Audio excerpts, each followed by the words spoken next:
Hello and welcome to Unacademy. Welcome to the first session of Geography in our Conquer Mains program, where today we shall be discussing some of the important areas of geography when it comes to the application for the mains examination. Now that the mains examination is fast approaching, we have launched a comprehensive program for all the serious aspirants, whereby we shall be discussing important topics for the mains examination over the course of the next 60 days.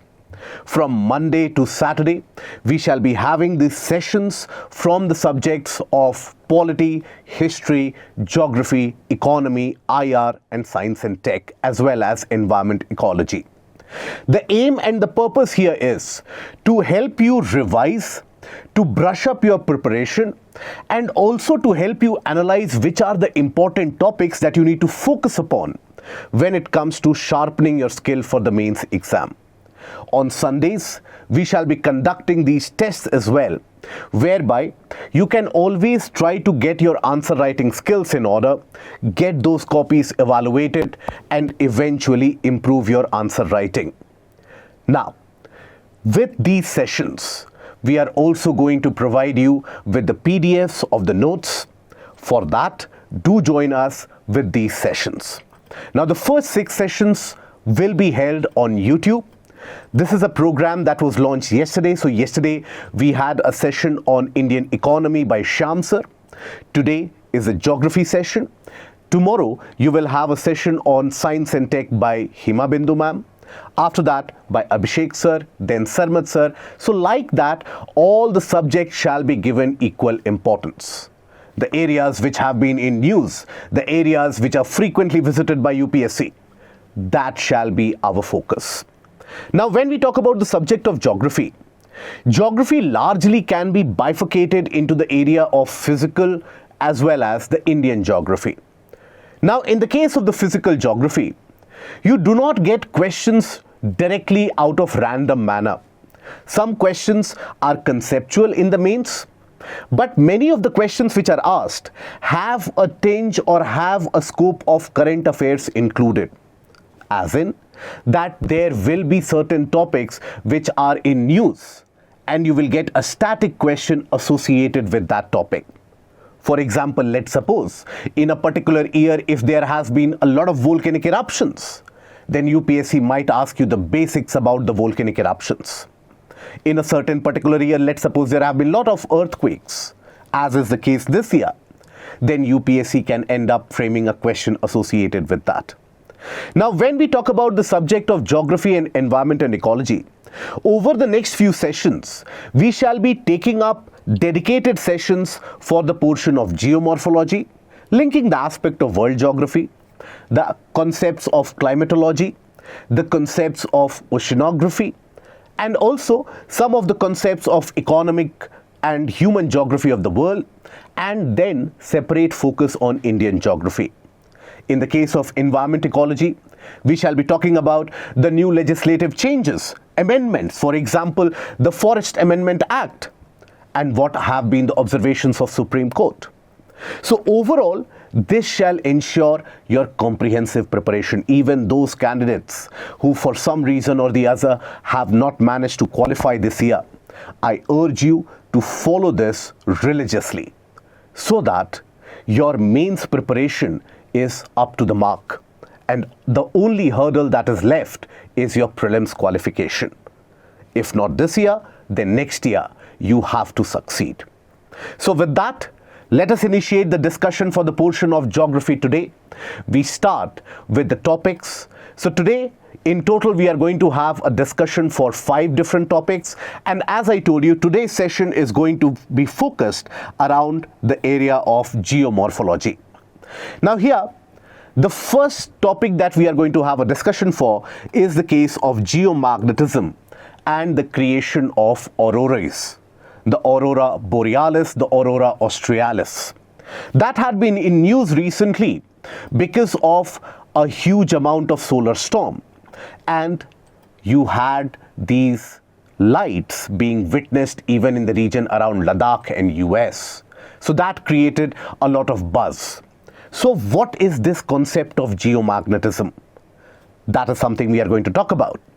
Now, in the recent days, you have had a lot of earthquakes happening around the region of Taiwan, Philippines, and also recently in Ecuador. In many of the cases, tsunami warning has been issued. So, that region around the Pacific, which is always one of the favorite areas of UPSC, is something that we are going to discuss in the form of the Pacific Ring of Fire. What is this Pacific Ring of Fire? Why is this created? And we shall be discussing a PYQ that has been asked from the topic. Then, the seismic waves which are generated during the earthquakes, and what is the concept of shadow zones, but more importantly, what are the applications of these shadow zones? How do we understand that? Then, what do we understand by mantle plumes, and what do we understand by volcanic hotspots? So in total, these 5 topics shall be covered in detail, paying adequate focus to the visualistic approach, trying to understand the basic concept, but at the same time simultaneously trying to sharpen your revision. Now, starting with the first topic of the day, and that is geomagnetism and aurorae. Now, what do we mean by the term geomagnetism? So when you hear about the term geomagnetism, it is basically made out of 2 words, that is geo and magnetism. Here, geo basically represents Earth. So geomagnetism ends up representing the magnetic field and the magnetic field lines exerted by the planet. That is what we understand by geomagnetism. So that is magnetic field lines, field exerted by the Earth,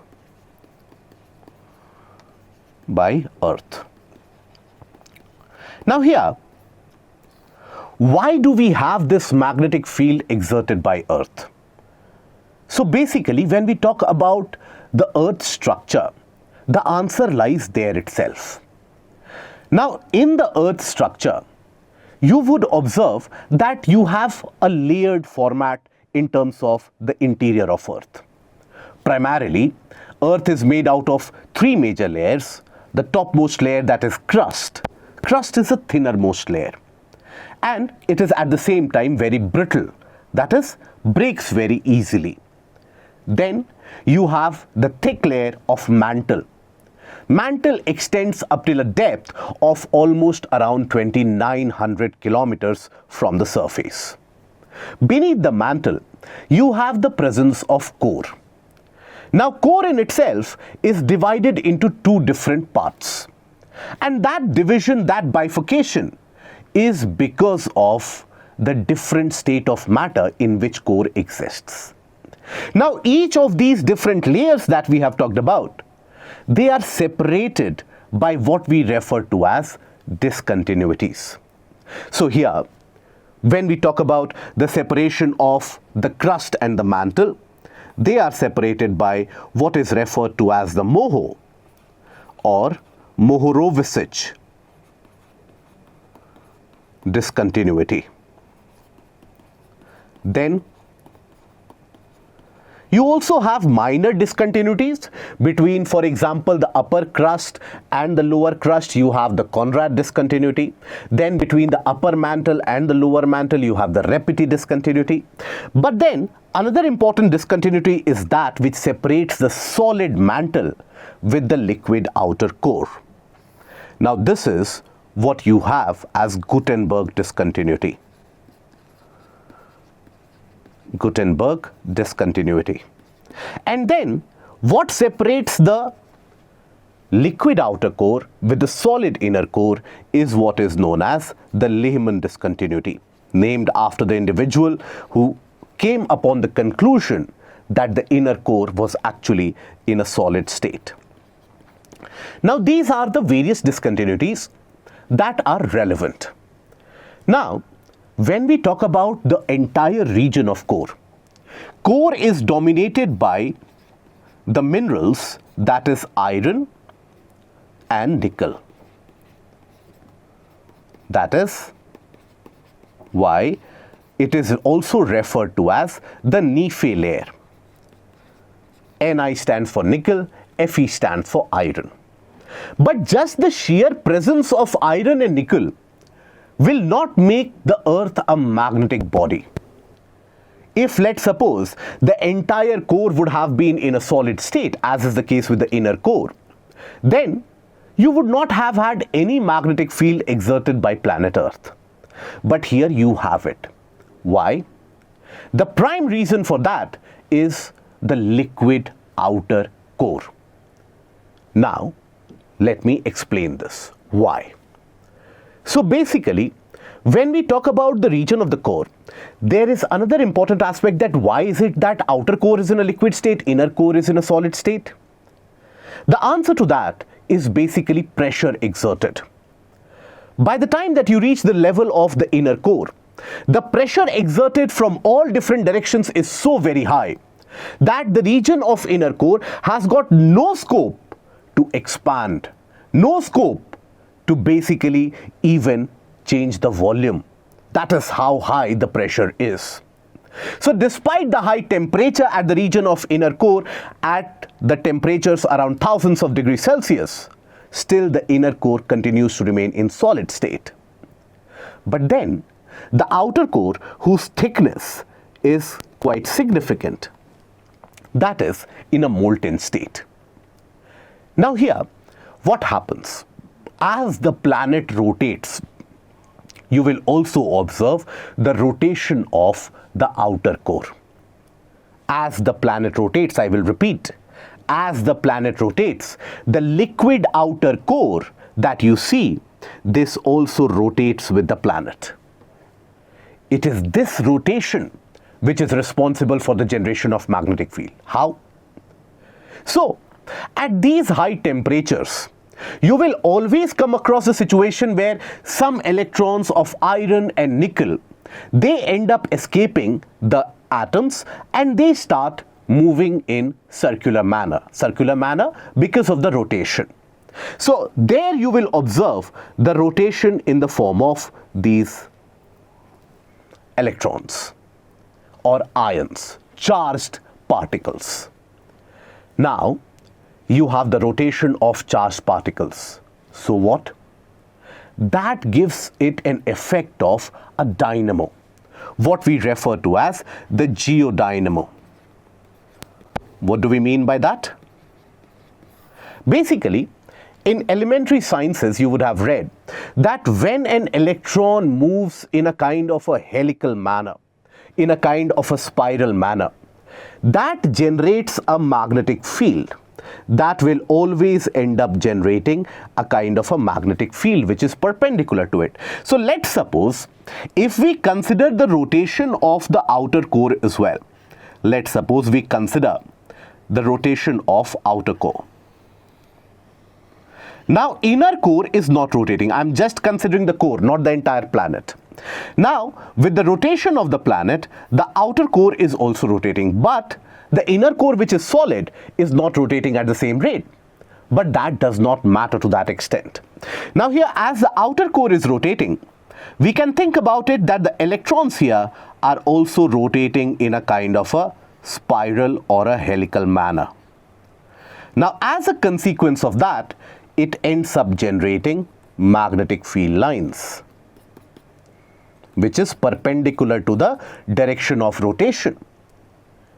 Now, that is the reason why across the planet you will observe these magnetic field lines of presence.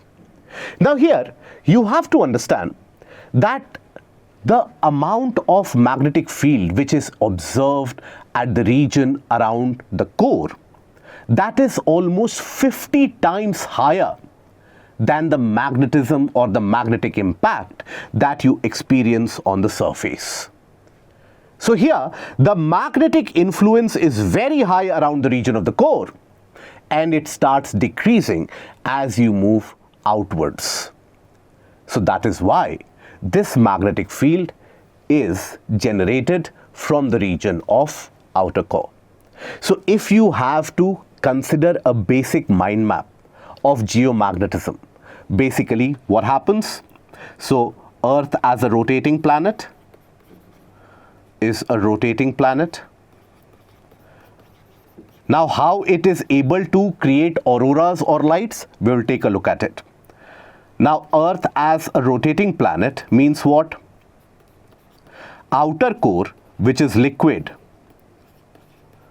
core which is in liquid state, also rotates.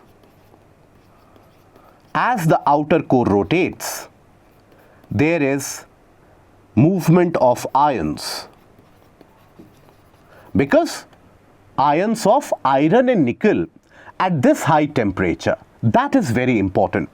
Movement of ions, ions as in charged particles of iron and nickel in circular manner, circular or helical manner. Right?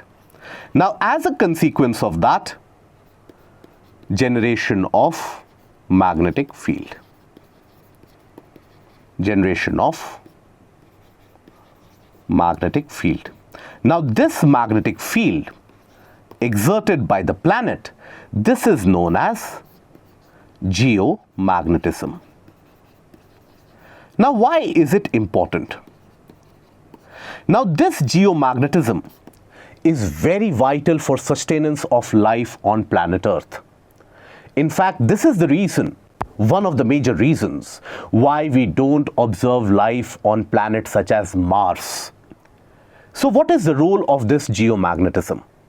So when you take a look, basically the magnetic field lines exerted by planet Earth, that is what is referred to as its magnetosphere. That magnetic shield created by planet Earth all around itself, that is what we refer to as the magnetosphere of planet Earth. As you can see in this image, this entire zone is Earth's magnetosphere. Now here you have to understand that this magnetosphere does not have a fixed height or a fixed dimension per se. This magnetic field lines basically get exerted depending upon what are the charged particles present around it. Now, Earth is the planet in the solar system. Sun is the star. And the sun goes through various different phases of solar maxima and solar minima. Or, in a simpler terms, sun goes through an 11-year cycle where suddenly the amount of charged particles released by the sun increases immensely. Now, these charged particles released by the sun, they are very powerful and they travel at a speed of hundreds and thousands of kilometers per hour. Now, if let's suppose this magnetosphere would not have been there, then these charged particles would have crashed through the planet. And as a consequence of that, they would have stripped the planet's atmosphere bare. In fact, this is what happened with the planet some time back. When the planet was created around 4.5 billion years ago, at that point of time, Earth's atmosphere, what was also referred to as the primordial atmosphere, consisted of gases, lighter gases such as hydrogen and helium. These were the lighter gases which were present. But at that point of time, Earth's magnetosphere was not well established because the Earth in itself was still getting created. At that point of time, the solar winds managed to strip this off the planet's surface. Imagine that condition today. If, let's suppose, for some reason or the other, the outer core stops rotating, what will happen? That is where the solar winds, the charged particles from the sun, will strip off our atmosphere. And our atmosphere is very vital for the survivability, for maintenance of temperature, for the life-giving gases that we have. Now, this magnetosphere not only provides that shield, but at the same time, it creates unique phenomena in the sky. Now, before we talk about that unique phenomena in the sky, you have to understand the importance of this magnetosphere. And here a reference of the nearby planets would help. For example, we talk about Mars. We have been trying to find evidences of life on Mars. But then Mars is uninhabitable. The temperatures are extreme, either very high or very cold. You have the presence of solid ice in the region around the poles. So had there been the presence of greenhouse gases in Mars, we could have the presence of liquid water. So why is Mars like this? Uninhabitable. That is because around 3.8 billion years ago, Mars's inner core, or the region of the interior of Mars, that is the core, that ended up becoming a solid. In the case of Mars, the core is solid. Now, as the core is solid, that means what? The solid, even if it rotates, it will not generate a magnetic field. Because let's suppose a solid object, consider any solid object. Now, if this solid object is rotating, will the electrons or the ions move separately in a circular manner? Absolutely not. You need that liquefied movement to generate the movement of ions. So because of this solid, no magnetic field. Now, no magnetic field means what? You will observe that no magnetosphere, and as a result of that, atmosphere has been stripped off. Has been stripped off. Removed by the charged particles emanated by the sun.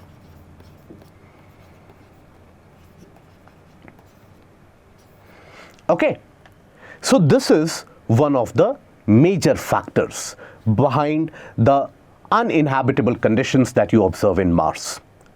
Take a look at our other neighbor. That is the case of Venus. Venus has got a liquid outer core. But then Venus's core rotates so very slowly that it is unable to generate that magnetic shield. So Earth's rotation is in that ideal condition where the rotation of the outer core, molten outer core, induces a magnetic field.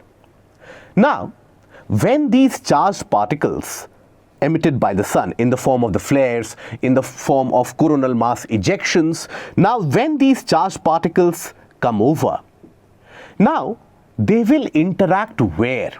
Interact with the Earth's atmosphere where? Where you will find that the magnetic field line's density is more and it is slightly reduced here. So all these solar flares, so the charged particles, end up interacting around these areas. That is the higher latitudes. Why? That is where the magnetic field line's density is the maximum. But if you observe the lower latitudes, there is a huge and a thick shield. So there you won't have the interaction with the charged particles. But here, in these areas, you will still find an interaction to happen. Now, when the interaction happens, interaction where? In the region of atmosphere. Now, in the region of atmosphere, when these charged particles come over, they will interact with packets of oxygen and nitrogen molecules. So here, you have oxygen and nitrogen molecules at higher altitude.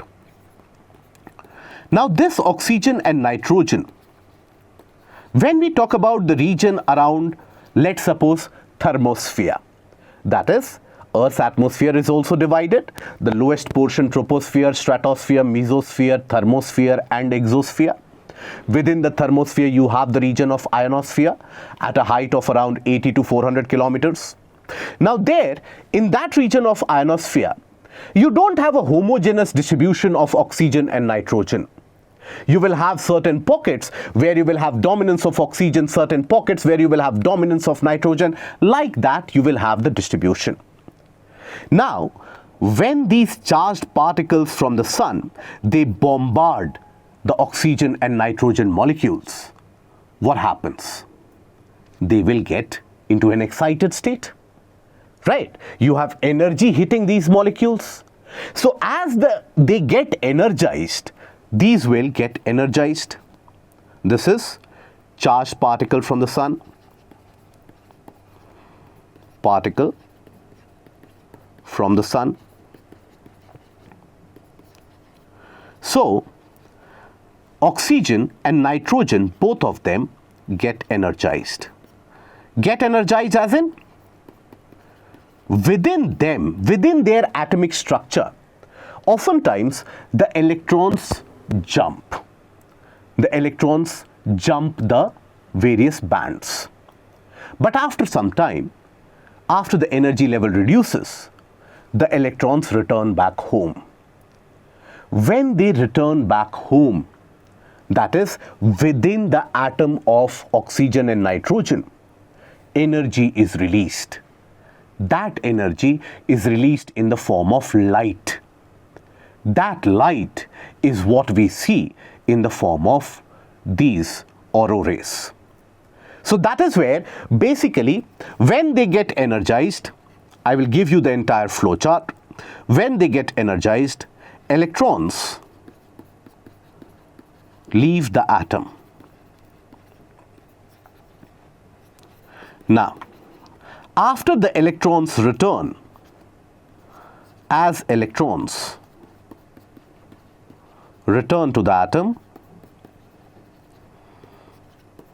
what happens? Energy is released in the form of light.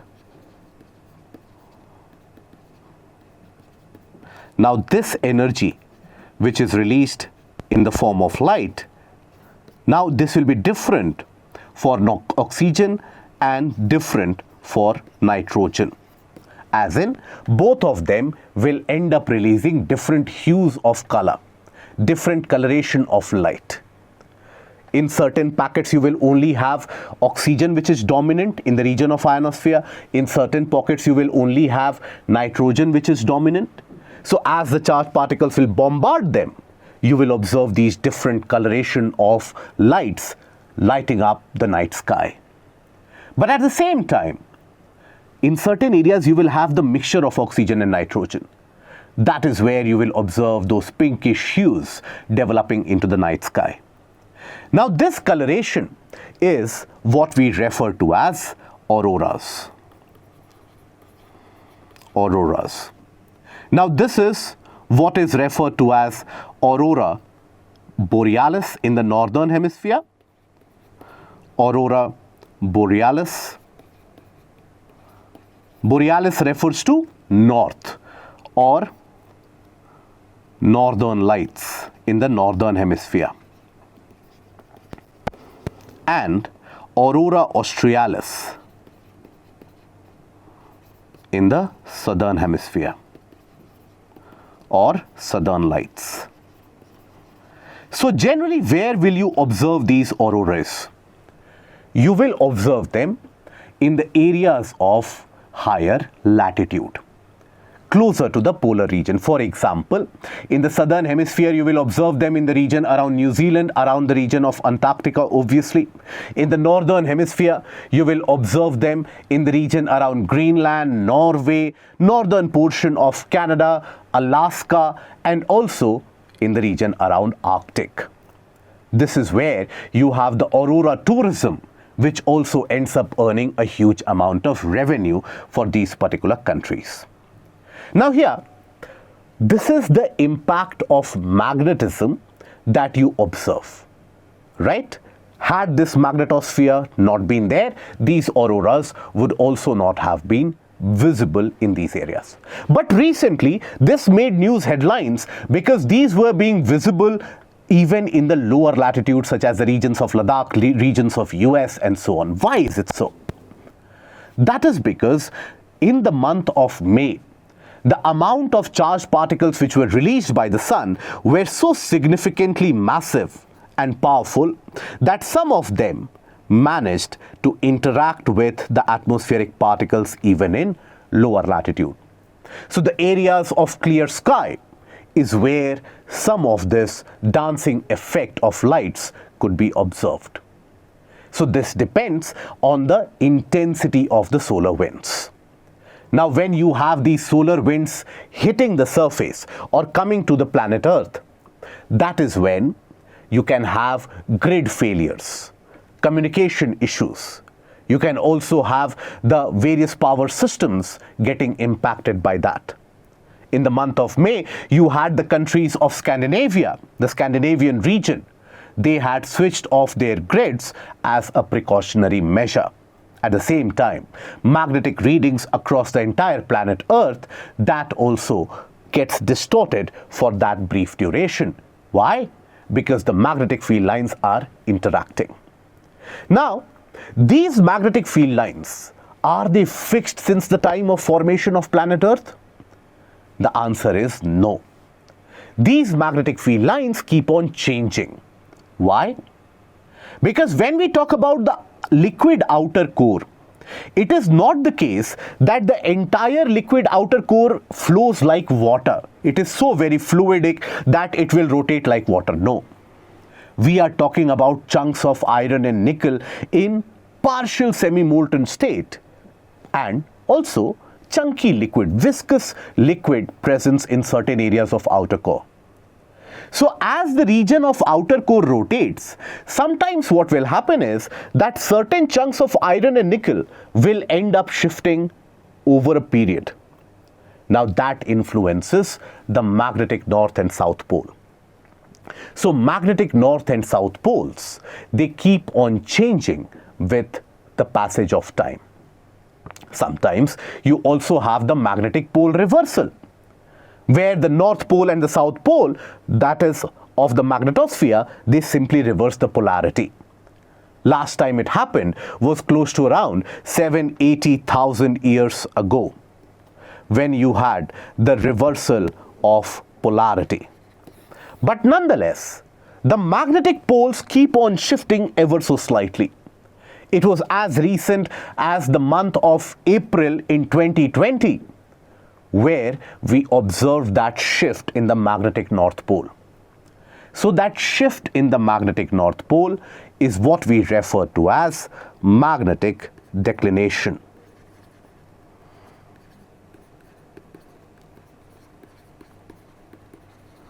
The shift in the magnetic poles, their location, that keeps on changing. Okay? Does it influence us humans? Some of the GPS readings, they get distorted. When we talk about large migratory birds which move over large distances, they are influenced by the magnetic field lines of the planet. So they also have that impact. Okay? So this is about geomagnetism and the aspect of aurora. Right? So overall, again a quick brief gist. So why do we have that magnetic impact? Because of the liquid outer core rotating. Now, as the liquid outer core rotates at that high temperature, you will have the presence of ions, that is the charged particles, rotating in a spiral manner. That creates what we refer to as a geodynamo, where you have, as the charged particles move in that spiral manner, a perpendicular magnetic field is exerted. That is what makes Earth behave like a bar magnet. Now the intensity of magnetic field reduces from the region of core to the surface, where the intensity of magnetic field at the region of core is almost 50 times greater than what you experience at the surface. But this magnetic field lines exerted by planet Earth, that is very vital for our survival. It provides us a kind of a shield, a protective shield against the charged particles of the sun. But these charged particles of the sun, they end up interacting with these areas where the density of the magnetic field lines is the maximum. And the density of the magnetic field lines is maximum closer to the region of the poles. That is where the charged particles of the sun interact. As they interact, that is when the atoms of oxygen and nitrogen get energized. Electrons escape. Once the energy level reduces, the electrons come back within the atom that releases energy again in the form of light. Those lights is what we refer to as auroras or northern and the southern light. Okay? Now, then we move on to the second topic, but before that, an announcement regarding those who are interested in pursuing geography as an optional subject. Geography is one of the most rewarding optionals because when you talk about the convergence of the optional with the area of GS, you have convergence in the area of GS paper 1, GS paper 3, in the essay paper as well, in certain areas of GS paper 2 as well. So overall, you have a convergence of close to around 250 to 290 marks in the GS paper with the aspect of geography as an optional. But other than that, this optional also provides you with the unique opportunity to score 300 plus in the mains examination with the subject of the optional itself. We have launched the geography optional batch in English, and this is something which we are going to continue for the next 5 months, and in that duration we'll go for a comprehensive coverage of this optional, use the code and avail maximum discount. Now coming to the next topic, that is the Pacific Ring of Fire. This is a frequently visited area by UPSC. Now what is this Pacific Ring of Fire?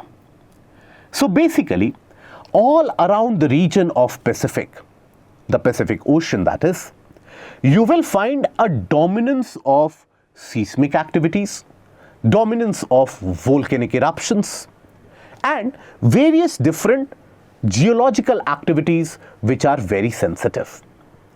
Now, that particular aspect of geological activity around the region of Pacific, that is what is referred to as the Circum-Pacific Zone of Fire or the Pacific Ring of Fire. Okay, so this is basically region around the Pacific,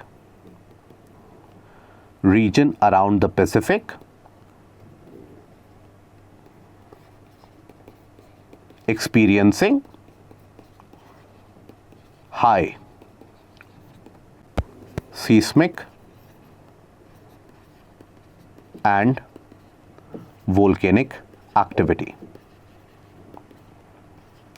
Now, why do you observe this? Why is it observed? Basically, that is what is asked in the examination also.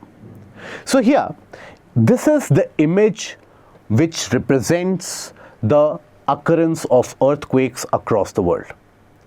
Observe the distribution of earthquakes across the world. Now here you will observe that the entire region around the Pacific,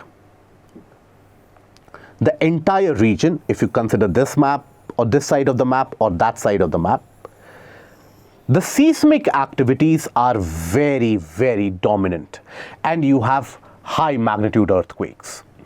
For example, this year in the month of April, Taiwan got hit with the strongest earthquake in decades. Earthquake of magnitude close to around 7.4 struck the region of Taiwan. Tsunami warnings were issued. Then, a couple of days ago, you had another massive earthquake hitting the region around Ecuador. People died. So, frequent occurrence of earthquakes happen. But it is not only a seismically active area. It is also a zone which is frequented by volcanic eruptions. In the past year itself, you had the eruption at Mount Merapi, Mount Ibu, and activities around Mount Tal in Philippines. So this is a seismically active and volcanically active zone as well. Observe the entire region around the area of the Pacific. Now, these events overall are something which can be explained with the help of plate tectonics. Now, why is it that these areas experience this? That is because in all these areas, one thing which is common is basically the presence of the Pacific plate. Presence of the Pacific plate.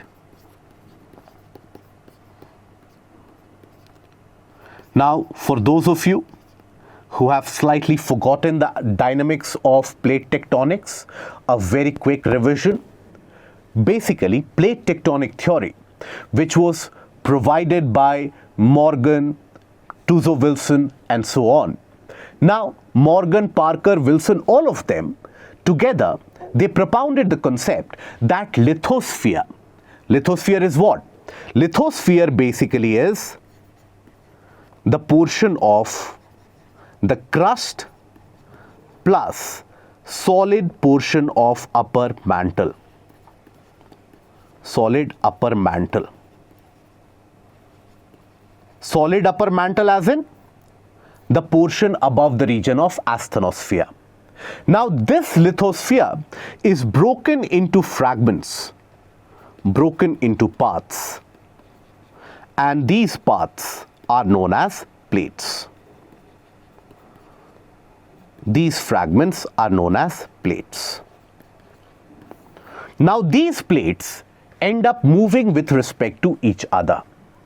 And as they move with respect to each other, they give rise to various different geophysical phenomena. If you observe this image, you will be able to look at various different plates. The plates such as the Indo-Australian plate, which is also breaking into a separate Indian and Australian plate. Then you have the major plates such as the Pacific plate, which is the only major plate completely made out of oceanic crust. Then you have the North American plate, South American plate, African plate, Eurasian plate, Antarctic plate. These are the major plates. But you have the minor plates as well. For example, you have the Amur plate, the Philippine plate, the Caroline Sea plate. Then you have the Sunda plate, the Cocos plate, Juan de Fuca plate, Nazca plate. These are the small plates. Now here, when you talk about the presence of the Pacific plate, it is dominated by oceanic crust. Now what is the relevance of having an oceanic crust? Oceanic crust is always going to be high density, heavier crust. Heavier crust. Largely made up of basaltic rocks that you have. You have the presence of basaltic rocks with a density on an average around 2.9 to 3 gram per centimeter cube. Now, this Pacific plate is also very, very old, amongst the oldest of the plates that we have. Now, as a consequence, due to the movement of the plates, this Pacific plate almost from all sides is experiencing convergence. So around the Pacific Ocean, you have convergence. Around the entire Pacific Ocean, convergence occurs.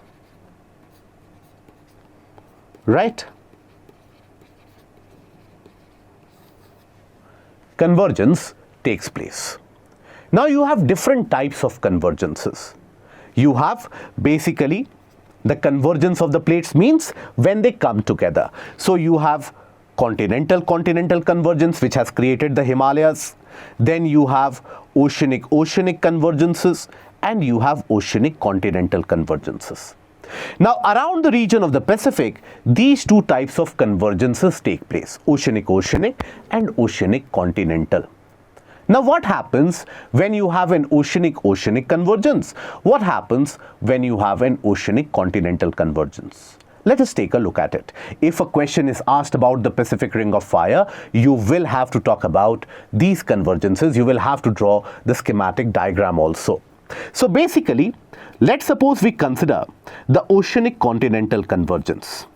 Here you take the case of the convergence between the Nazca plate and the South American plate. Nazca plate, by the way, is splitting away from the region of the Pacific plate. If you observe this region, this is what is referred to as the East Pacific Rise or the Chilean Rise. This is a zone of divergence.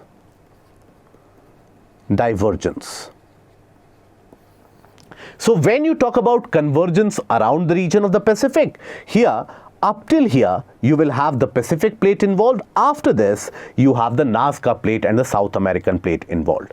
So when you observe the Nazca plate and South American plate, that is an example of oceanic continental convergence.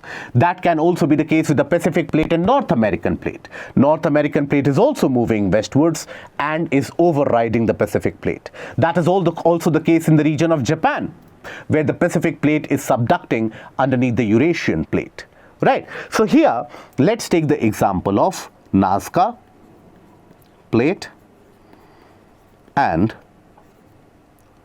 South American plate. What happens?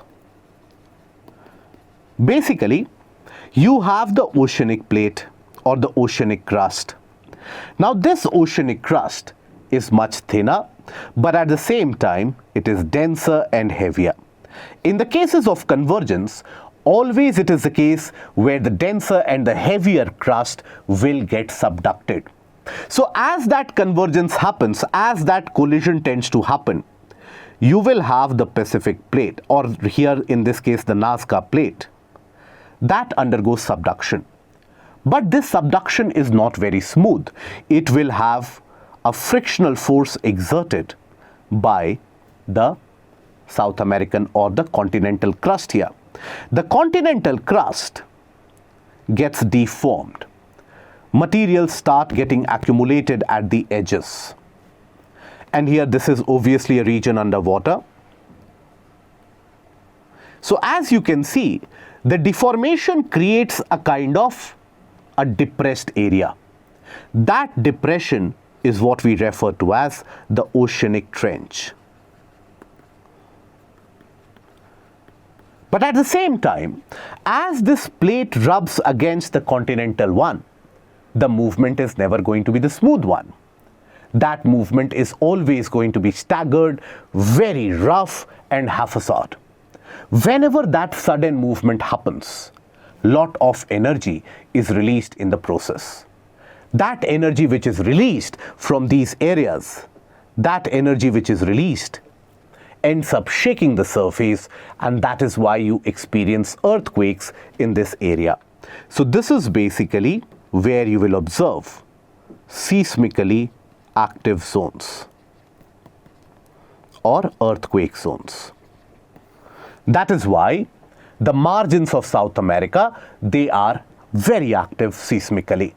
Then here in this area you will have the formation of fold mountains. Folds. Example, you can take the case of Andes. Now, by the way, as this plate undergoes subduction at a depth of around 160 to 200 kilometers, you will have the melting of materials. Which materials? Not only the rocks within the plate, but also sometimes what happens is that this water of the ocean also seeps in along with the sedimentary deposit of the oceanic plate. Those droplets of water also seep in.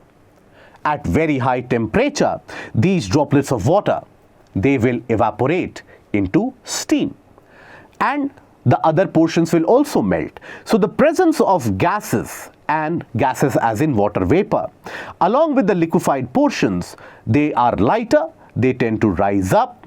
As they rise up, you will have volcanic eruptions on the other side. So you will have the formation of oceanic trench, you will have seismically active zones, fold mountains and volcanic eruptions. Volcanic eruptions. Example, in this case, take the case of Mount Cotopaxi. Mount Cotopaxi is present where? In the region of Ecuador. Now, then you also have oceanic convergence. Here let's take the example of Pacific plate and the Philippine plate. If you observe here, you will observe this is the region of the Philippine plate and this is the region of the Pacific plate. Pacific plate is undergoing subduction underneath the Philippine plate. Both of them are oceanic crusts, but the Pacific plate is undergoing subduction. Why? Pacific plate being the older one is always the heavier. So you have the Pacific plate and the Philippine plate. Now in this case, what happens? Basically, here you can take the example of the oceanic trench as well. When you are highlighting this in your answer copy, always advisable to give example. Example of oceanic trench in the case of Nazca plate and South American plate, you have the Peru-Chile trench, which is at a depth of around 8,000 meters below sea level to the west coast of South America. So you have the Peru-Chile trench as well. Okay, now when we talk about the Pacific plate and the Philippine plate, both of them are oceanic. The Pacific plate is the one which is the heavier one, which will undergo subduction. It is heavier because it is older. Over a long period of time, it has experienced various deposits, oxidations, etc., due to which it has become heavier. Now, as the plate subducts, this is not going to be a smooth movement.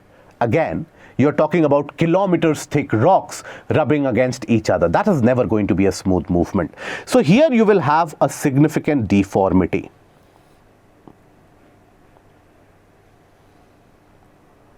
So that means, by the way, this is the entire region underwater.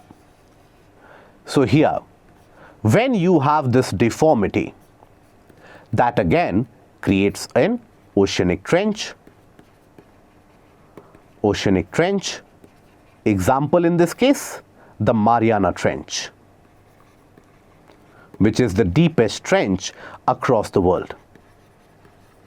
But if you take a look at the zone of convergence, this entire area is dominated by trenches.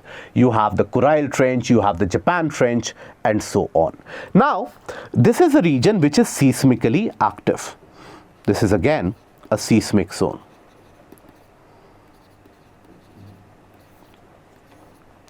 Okay, that is also a seismic zone. Here also, in the same manner as earlier, materials will melt at a depth. These materials will rise up and they will emerge as volcanic eruptions. Right? Underwater volcanoes. Over a period of time, more and more eruptions will happen. So over a period of time, their height will increase. As their height increases, that is when they end up creating volcanic islands. Volcanic islands. So here also, what do you have? Example, you can take the example as Mount Pinatubo in the region of Philippines. Some of the most explosive eruption of the past century was experienced in Mount Pinatubo. Now, here also, as is the case with the previous one, in both these convergences, you will have the occurrence of volcanic eruptions. You will have seismic zones. That is the entire process happening around the region of the Pacific. That is why it is known as the Pacific Ring of Fire. Now, if a question is asked from this area, as I will show you the PYQ as well, that multiple times UPSC has asked the question, discuss about the Pacific Ring of Fire. Why does Pacific Ring of Fire indicate this property, etc., etc. You have to write the cases of what convergences are happening and the name of the plates also as much as possible. So if you take a look at the plates, basically all around it you will find that here the convergence between the Nazca and the South American plate, it is the continental oceanic convergence, then North American and Pacific plate, it is an continental oceanic convergence again, then Pacific plate and the Amur plate, which is a minor portion of the Eurasian plate. So that again is a continental oceanic convergence. Here you have the example of Mount Fuji, creation of Kurile Trench, Japan Trench, then Pacific plate and the Philippine Sea plate. That ends up creating Mariana Trench and a series of volcanic eruptions and seismic activities in the region. Then also, this entire thing continues even in the area around Indonesian arc. And then here you have the Australian plate and the Pacific plate. This is an oceanic convergence because this is the oceanic crust of the Australian plate. So you need to give these examples, this naming has to be done. Only then will your answer be completed. Now UPSC, to focus on this area, sometimes twists the question as well. It has asked a question earlier that discuss the formation or the reason of formation of thousands of islands in the Indonesian and Philippine archipelago, whereby the prime purpose of UPSC is to ask the candidates that how these islands have been created. How these islands have been created? Oceanic convergence, creation of volcanic islands, like that. UPSC expects you to name the plates involved as well. Okay, so a brief recap of the entire thing. So you have convergences around Pacific,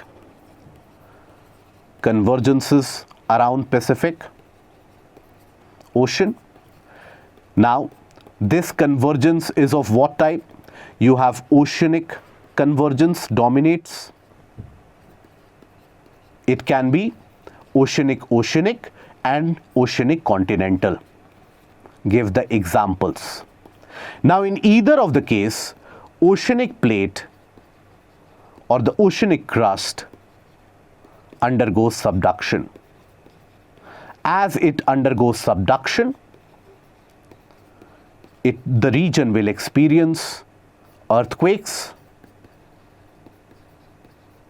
at the zone of convergence and also volcanoes at the zone of convergence.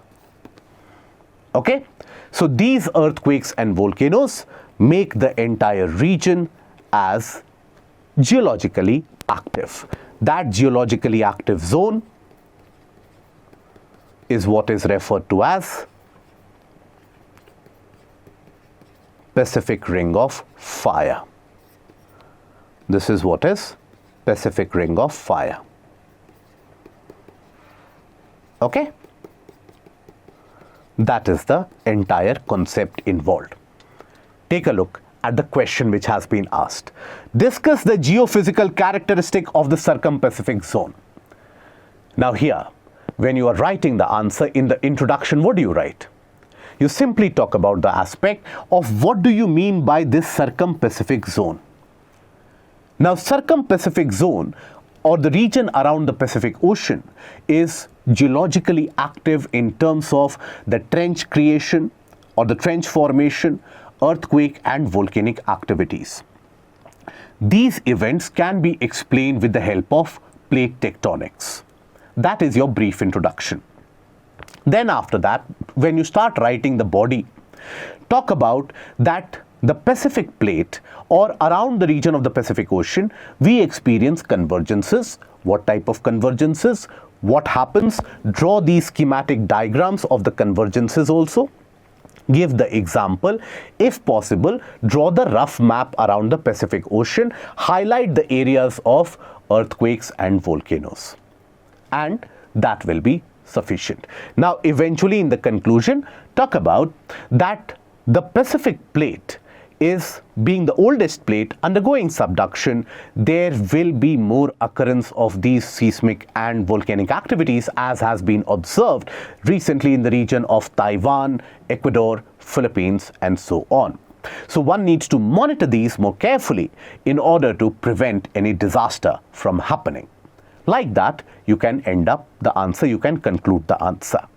Okay? Now, after this, we move on to the next topic. The next topic is about seismic waves. Because earthquakes have been in news, you can have a separate topic to be asked from the seismic waves as well. So whenever earthquakes occur, energy is released. Now, why do earthquakes occur?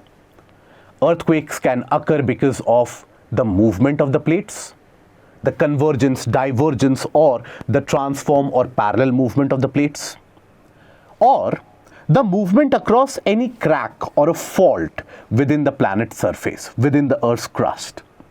That can generate earthquake. So whenever you have the occurrence of an earthquake, at the same time, you will have release of energy.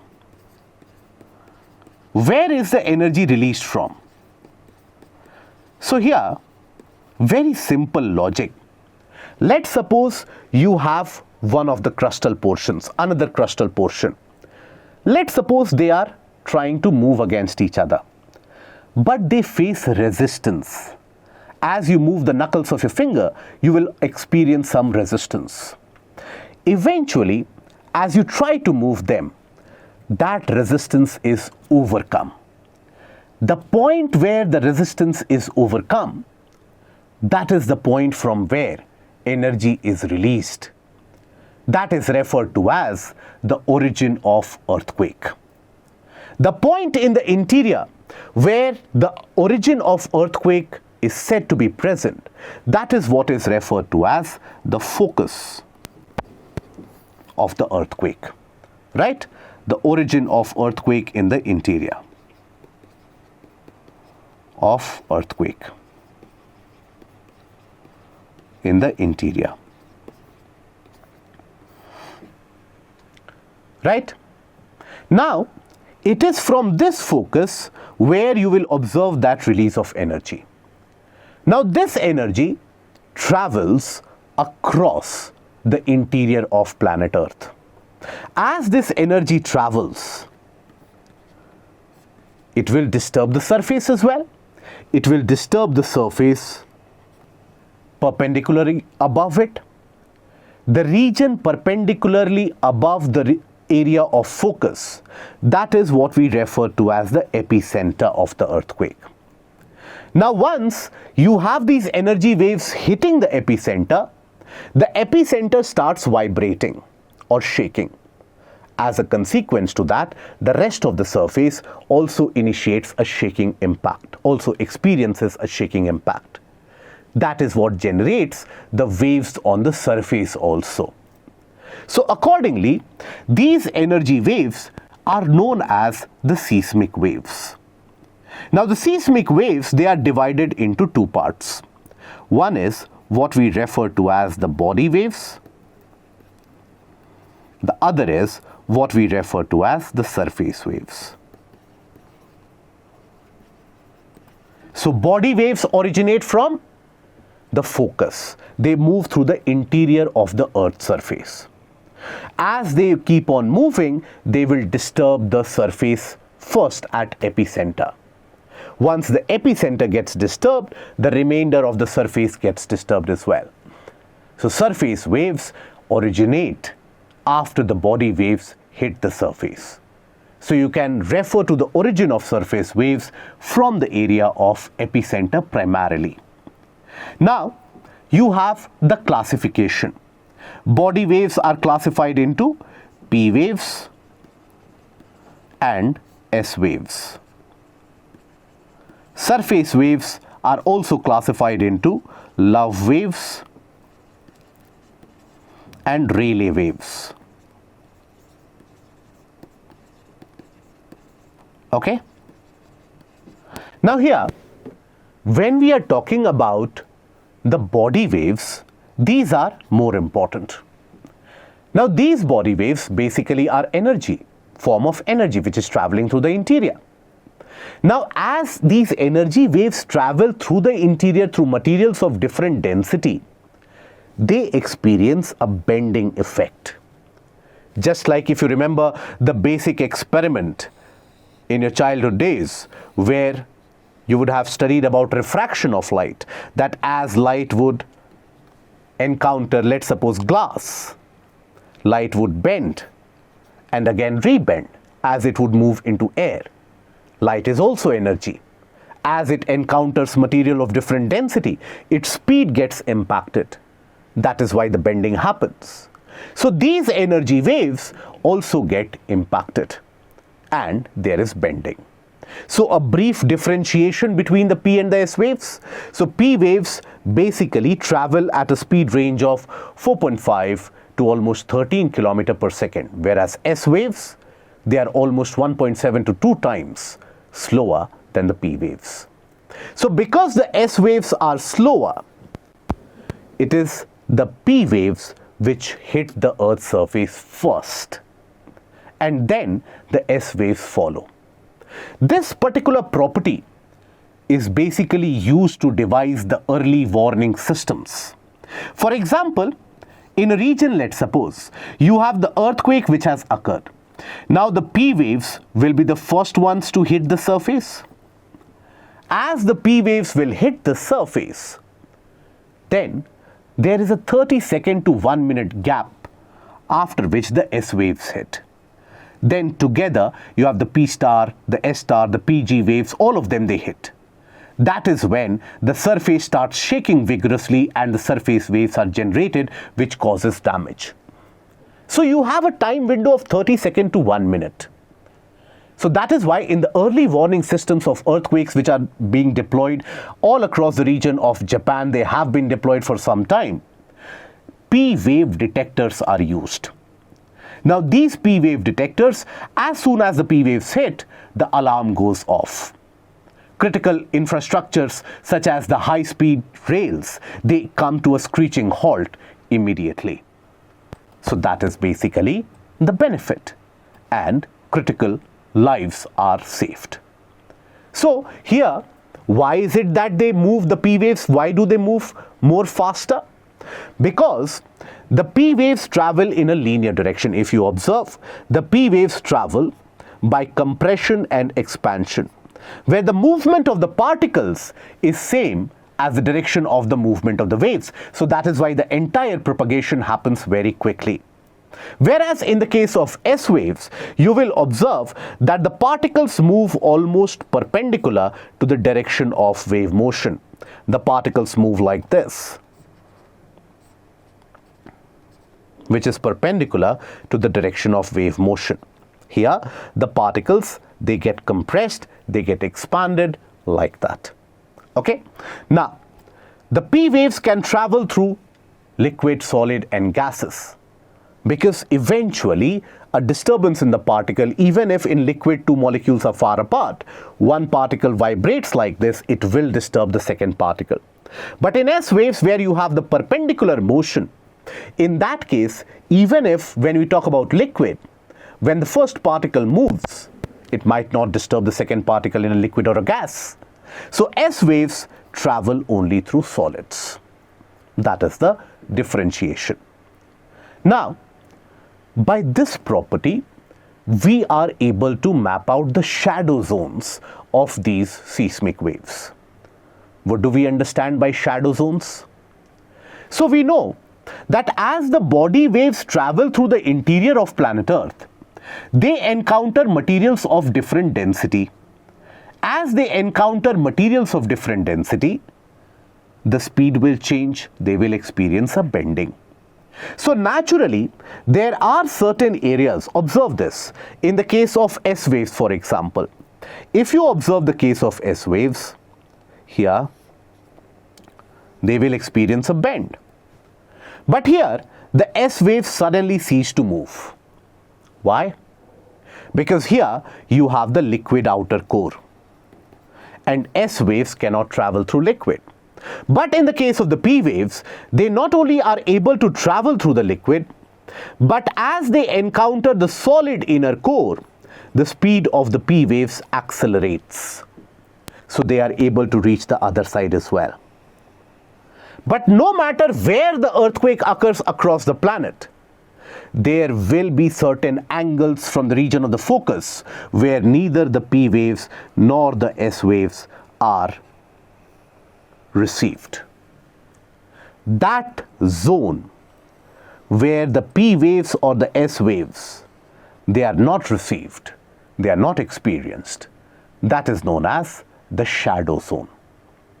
So here, because S waves are not able to travel through liquids at all, that is why you will observe the shadow zone by the S wave, shadow zone of S wave is much larger than the shadow zone of P waves.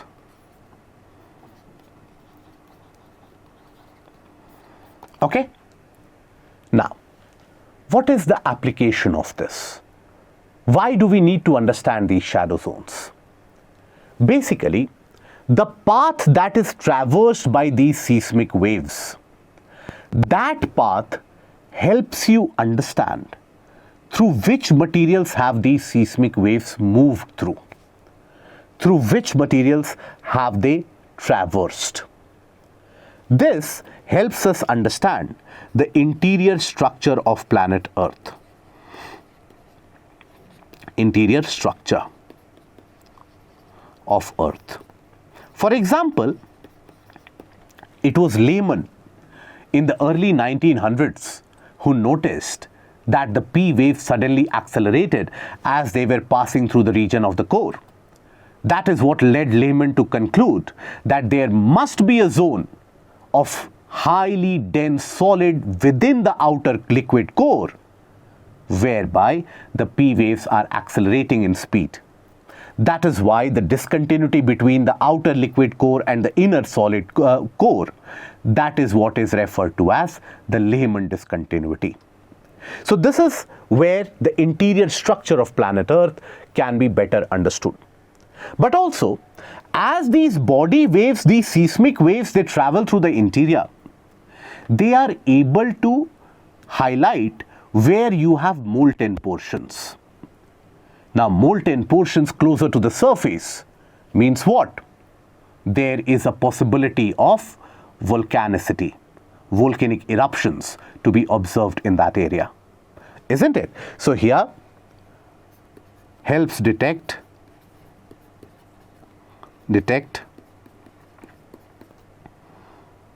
magma chamber and volcanic activity.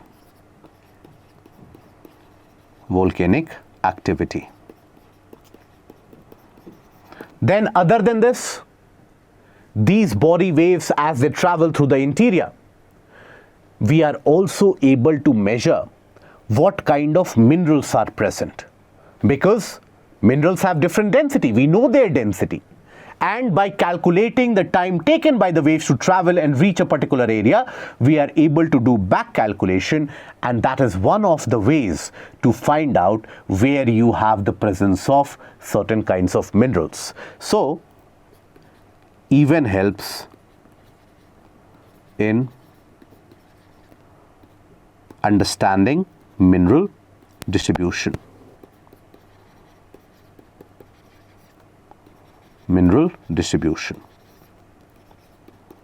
So this is the implication and the application of these seismic waves. Okay? Now, here what have we discussed?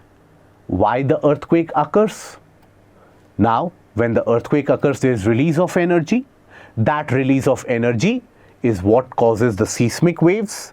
Those seismic waves eventually are detected on the surface, the characteristic of P waves and S waves. And we have also discussed that why the shadow zones are created. Why is it that the shadow zone created by the S wave is larger than the shadow zone created by the P wave? And what is the application of studying and observing these seismic areas? Now, after this, we come to the next topic, which is mantle plume. Now, mantle is in a solid state. Now, within the mantle, due to excessive amount of heat, sometimes you have rising columns. Right? Rising columns. Rising columns of what? So basically, due to excessive amount of heat, the portion of mantle starts to melt. As that portion of mantle starts to melt, that liquid portion being lighter tends to rise up. It rises up, it melts the region above it, then it rises up again. Like that, it eventually rises up. That rising portion of liquefied materials in the mantle, that is what is referred to as mantle plume. Plume is an English terminology.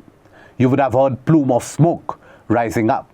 So that rising column within the portion of mantle, that is a mantle plume. Okay, so when we talk about this plume, generally it will have a shape of a bulb-like head with a thin tail. That is generally the shape associated. Now, why do you experience this mantle plume? Why are these mantle plumes generated in the first place? So the simple reason, mantle plumes are generated because of excess heat. Generated due to excessive heat. Now, what is that source of heat? So basically, mantle plumes are mostly generated from the region of Gutenberg discontinuity, that is the core mantle boundary. Now there, the source of heat is what? In the region of Gutenberg discontinuity.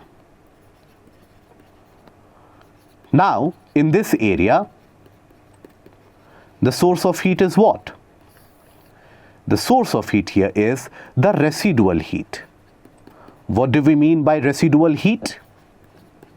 So, ever since the time of formation of planet Earth, as the outer surface of planet Earth started cooling down, the heat in the inside was trapped.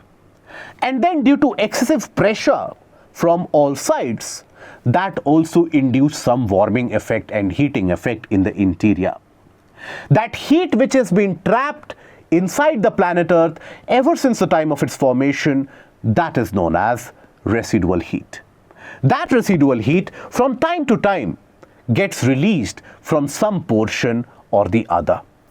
That is what we refer to as the heat which melts the portion of the mantle, creates that rising column and creates a plume. But other than this, you have other aspect. Sometimes that heat is generated from asthenosphere as well. Asthenosphere is a semi-solid, semi-molten portion in the upper area of mantle. Now from the region of asthenosphere, that is also a source of heat generation. Why? Because at a depth of around 200 to 400 kilometers from the surface is where the asthenosphere is, immediately below the lithosphere. Now this asthenosphere is where you have dominance of radioactive materials.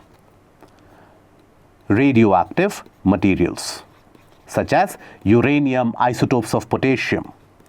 Now these radioactive materials, you will observe, they undergo at that pressure, they undergo thermonuclear reaction. This thermonuclear reaction produces heat. That heat partially ends up melting. Partially melts materials. Now, as the materials are partially melted, but also the heat which is generated, this heat also sometimes can generate a small plume. But majority of the plume that you observe, even in this image that you observe, that plume is generated from the region of the Gutenberg, the area of Gutenberg discontinuity. However, in certain areas, you also have these plumes generated from the region of asthenosphere. Okay, so mostly from the region of Gutenberg, sometimes from asthenosphere. Now this leads to various different implications. What are the implications? We'll take a look at it. But before that, this is the artistic representation of the same thing, where you will observe these rising plumes. Now what is the definition? It is the convection of magma in narrow columns in upward direction from the core mantle boundary, forming a mushroom-shaped cap to the plume. Mantle plume magma is hotter than the surrounding magma, so it tends to rise. Position of the mantle plume is generally considered to be fixed. Fixed as compared to our own time scale. Over a period of billions of years, obviously these regions of mantle plumes can experience a change. But as compared to our lifetimes, they will be fixated in the same place.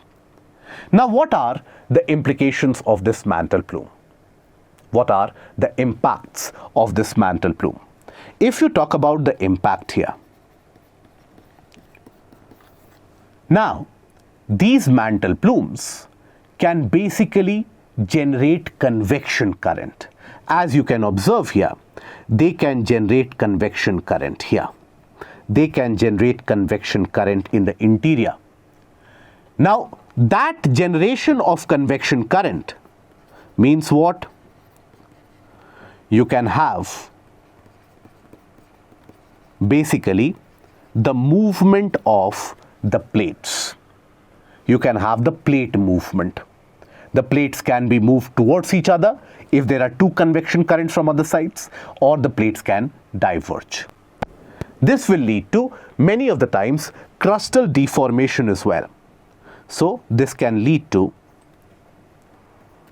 plate movements, isn't it?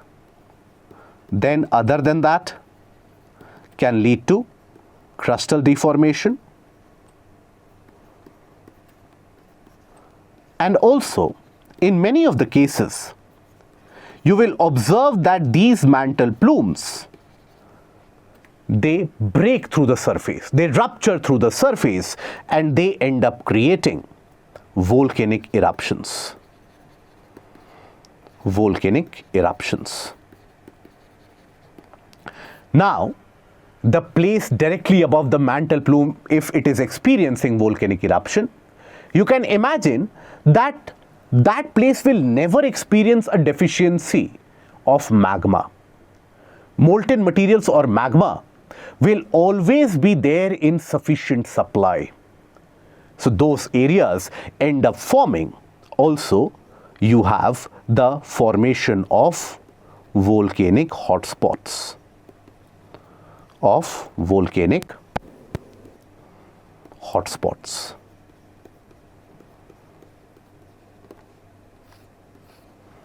Okay, so these are the various implications or impact of a mantle plume, right? Now, here also UPSC has asked a question previously, multiple times also. So define mantle plume and explain its role in plate tectonics, a simple 10-marker question. So when you are writing the answer for it, you just have to first of all address the main subject of the question, as we have discussed in the answer writing strategy today evening. Basically, when you talk about this mantle plume, that is something that you have to write in the introduction. So in the introduction, talk about the fact that within the mantle, you have rising columns of molten material with a bulbous head and a narrow tail. That is what is referred to as mantle plume. Finish your introduction. Now after that, in the body, talk about that from where this mantle plume is generated. Draw the image that you saw. Draw that image. And then talk about the two different regions where it can be generated, why it can be generated. After that, it is specifically asked about the role in plate tectonics. So here don't mention the role in volcanic hotspots, etc. Talk about the generation of the convection current, which can push the plates away from each other. It can also lead to the breakage of the existing plate and creation of two smaller plates. That can happen. It can lead to the creation of mid-oceanic ridges, divergence of plates and convergence somewhere. So like that, you can talk about it. Okay?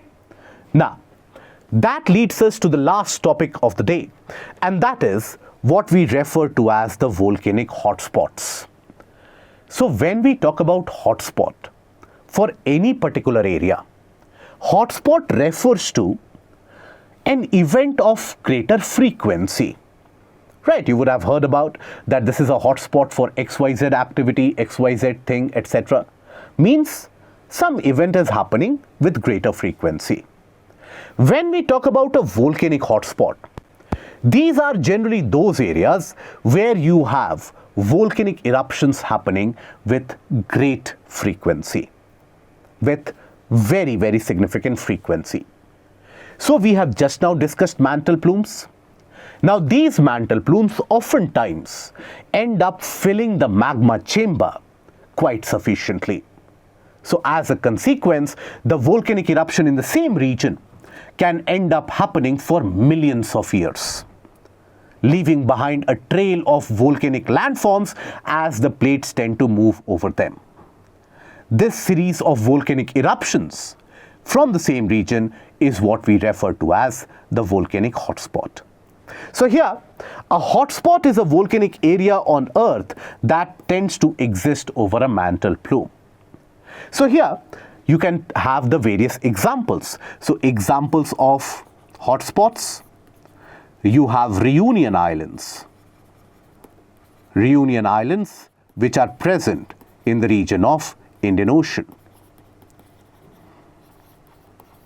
Then you have the Hawaiian Islands. Now in both these areas, volcanic eruption has been happening for millions of years now. For example, when we talk about the formation of Deccan traps in India, now those Deccan traps were created when Indian plate was over the region of Reunion Islands. At that point of time, eruption happened, led to the formation of Deccan traps. The Indian plate further moved northwards, then you have the trail of volcanic landforms. So just by looking at the volcanic landforms also, you get an idea about where the plate movement must be happening. For example, let's suppose, here you will observe, let's suppose in a simplified manner, if you take the case of a plate, and here, let's suppose you have a very full magma chamber. Let's suppose. Now this magma chamber will lead to the eruption, create a volcanic landform here. Now, this volcanic eruption can happen for hundreds, thousands, even millions of years. But after some time, the plate will move. Let's assume the plate is moving in this direction. So what will happen to this landform? This landform would also have moved like this. But the magma chamber is present in the same area, because magma chamber is present below the lithosphere, right? Now, and this magma chamber is continuously being supplied by what? By the mantle plume. So you will have fresh eruption here. Again, after some time the plate moves, these landforms will further move, right? Earlier landform, next landform, and a new landform. So just by taking a look at these eruptions, you can always gauge an idea about the direction of the movement of the plates as well. So volcanic hotspots, they modify the lithosphere, but at the same time help you understand the interior dynamics of planet Earth. For example, this is the image where you observe the Hawaiian hotspot. Now in the region of Hawaiian hotspot, you can observe it is the mantle plume from the lower portion, that is from the Gutenberg discontinuity, which continues to supply this. By the way, when you have these mantle plumes from the region of Gutenberg discontinuity, what kind of magma is thrown up? At the lower portion of mantle, you will find ultramafic rocks or mafic rocks. So you will have high density basaltic magma or mafic magma, which is thrown up. So here, the eruption which will happen will be non-explosive. Non-explosive eruption, also known as Hawaiian type of eruption. This is where you basically have fluidic movement of magma. Now, if you observe this, you will basically notice that the eruptions Here, for example, Kawal eruption happened 5.1 million years ago.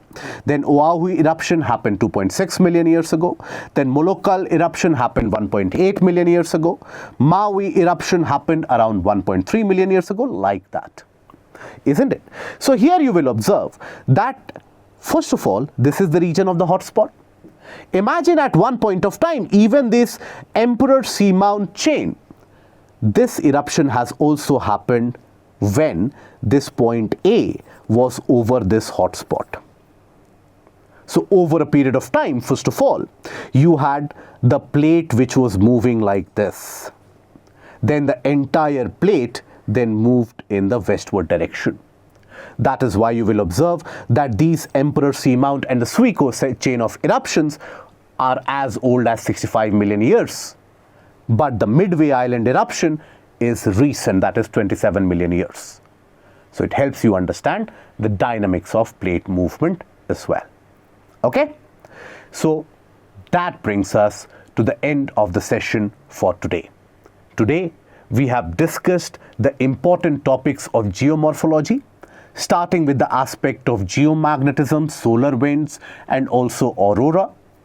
Then coming to the portion of Pacific Ring of Fire, then coming to seismic waves and shadow zones, and eventually talking about mantle plume and volcanic hotspots. Overall, these portions are frequently visited by UPSC. If you cover these areas in geomorphology, that will not only impart confidence, but will be very vital in scoring well. So I hope you have liked this discussion. Please try to write the answers for these PYQs as a practice. If you have liked this session, put that in the comments section, and don't forget to click on the like, share and the subscribe button. Till we meet again, take care of yourself. Thank you. Goodbye.